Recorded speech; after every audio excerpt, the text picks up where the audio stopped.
it's great to have all this different perspective. But Marla, I know she must speak, she runs our Women's Emerge program, and which is kind of like Women's Lead, but training program.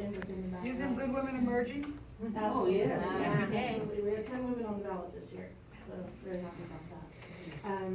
So I'm Marla Turner. I want to talk about sexual assault for a few moments. So, and I think it was you, Congresswoman, who was talking about cultural change. I think the issues that I'm concerned about have to do with cultural change, but also with legislation.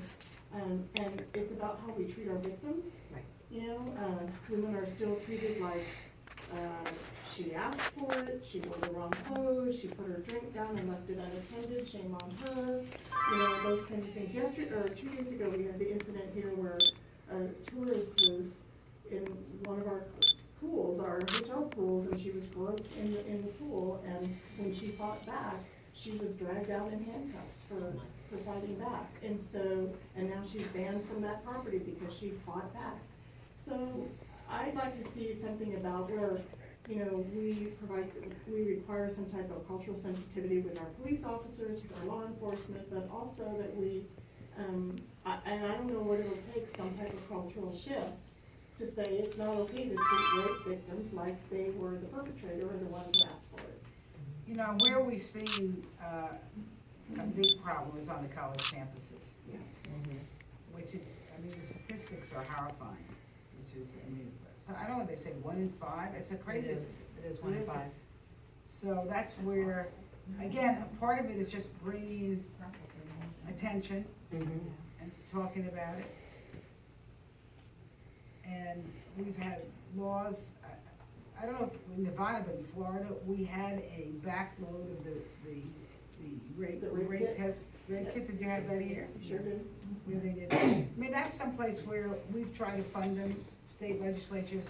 I mean, those are situations where lawmakers can really do something if they want to do something.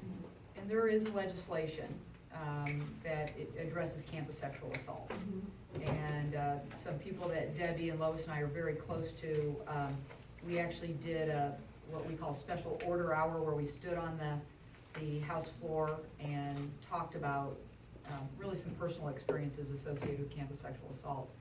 And but it's a whole package of legislation that's part of that looks at, especially on a campus, you know, they don't always bring police in even, you know, that sometimes they handle that just within the administration, and think about the likelihood of that really being processed the way it should, especially if it involves an athlete.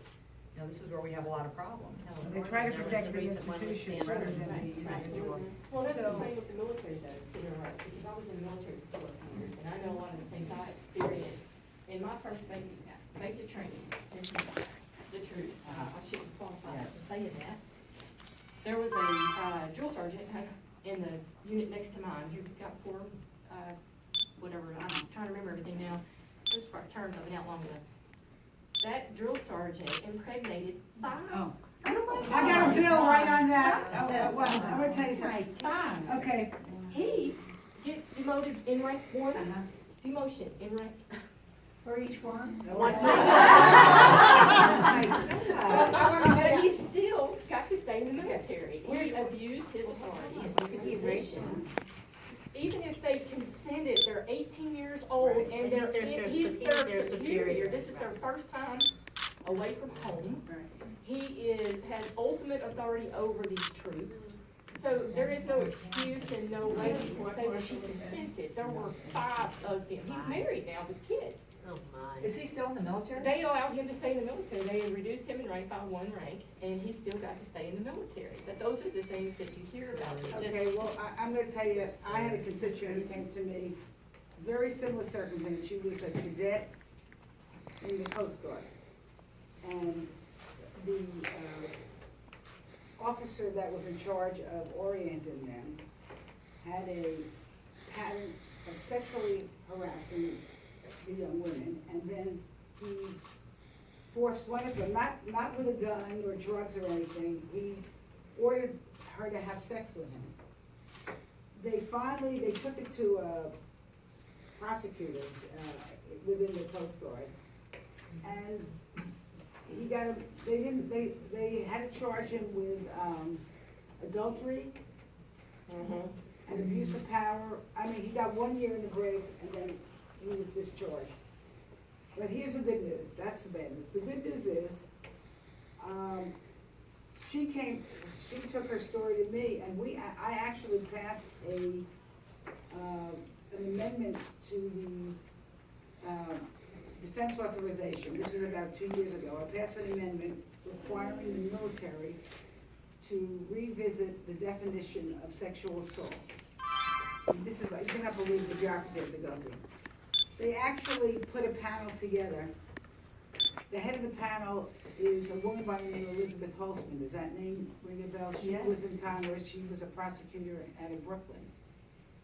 And myself and my constituent, we testified in front of the panel twice.